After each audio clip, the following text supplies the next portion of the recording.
Friendship with One Mind Syndicate ended. Now grim dark narrator is my best friend. Good. Let's go with the Third Tyrannic War. Brought in by High Fleet Leviathan. High Fleet Leviathan was the third and largest Tyranid incursion into the Milky Way galaxy in 997 of the 31st millennium, and marked the start of the ongoing Third Tyrannic War for the Imperium of Mankind. Less than 5 standard years after the defeat of High Fleet Kraken in the Second Tyrannic War, Lord Inquisitor Kryptman noted the telltale signs of yet another Tyranid invasion. In 997, he implemented the Kryptman Census, burning out dozens of astropaths in the attempt to contact scores of worlds on every fringe of the Imperium. Slowly, the responses, and lack of them, formed a pattern, and the Venerable Inquisitor was able to chart the course of the Tyranids' latest hive fleet to arrive in the Milky Way galaxy.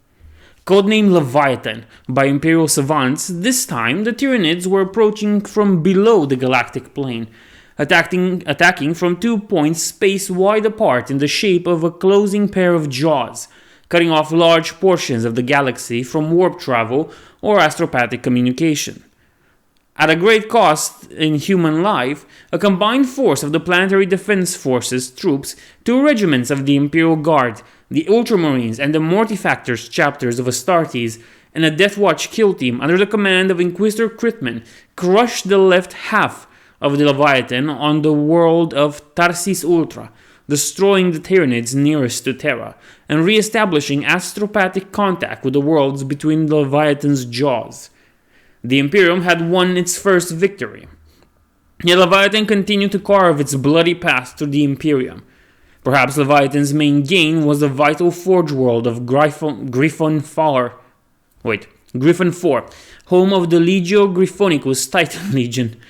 Kryptman knew he had to slow down the High Fleet's advance to buy time for the Imperial Navy's battle fleet Solar and Tempestus to muster. With grim finality, he ordered a cordon to be established. Every world within was to be evacuated and undergo immediate exterminatus wherever possible, thus causing the Tyranids to expand their forces for little gain, the exterminatus denying them valuable biomass to replenish themselves. With one stark, callous decision, the Inquisitor had inflicted the Imperium's worst act of genocide upon its own since the Horus Heresy. Kryptman was denounced as a radical and a traitor. When migrating orcs claimed the score of former human worlds, he was stripped of his title and cast from the Inquisition by his brethren. Yet Kryptman still had loyal allies within the Death Watch, and incepted a plan to halt Leviathan without the loss of further human life. When a gene-stealer-infested Spacehawk drifted from the warp, members of the Death Watch loyal to Kryptman captured the brood in stasis. Using the brood of captured live gene-stealers, the Inquisitor engineered a Tyranid invasion within the orc-held Octarius system, very close to Leviathan's advance. The crowded orc cities, so teeming with life, were the source of a huge orcish infestation, and soon drew the entirety of Leviathan into the tight cluster of orc star systems known as the Orc Empire of Octarius. The plan worked, and both races are now thoroughly involved with destroying each other in what has become known as the Octarius War. One thing is certain. Each race thrives on war, and there remains the possibility that if the Tyranids emerge victorious, the Imperium shall have to face a threat far greater than before. As in a victory, unlike other races, Tyranids effectively lose no military strength or resources. Their casualties and still living warriors' strains reabsorb by invading hive ships along with the remains of the conquered worlds. Thus every victory has no repercussion, only benefits.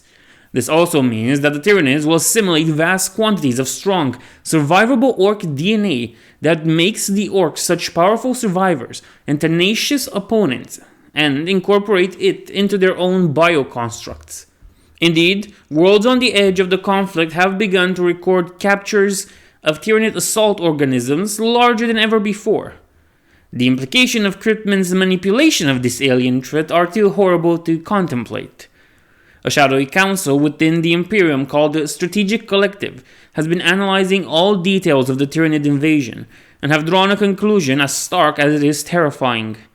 The fleets faced by the Imperium to date are but parts of a far greater whole, and this whole will be arriving at the Imperium's borders within less than a Terran century.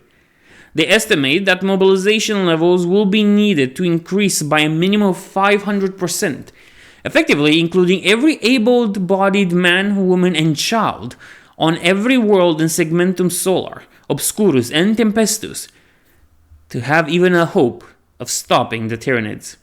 The bioforms of Highfleet Leviathan all bear a distinct color scheme of white skin with purple carapace and usually red biomorphs weapon. And this has been all. Quite frankly, there's nothing else on the wiki page about this. So please, Grimdark Narrator, notice me.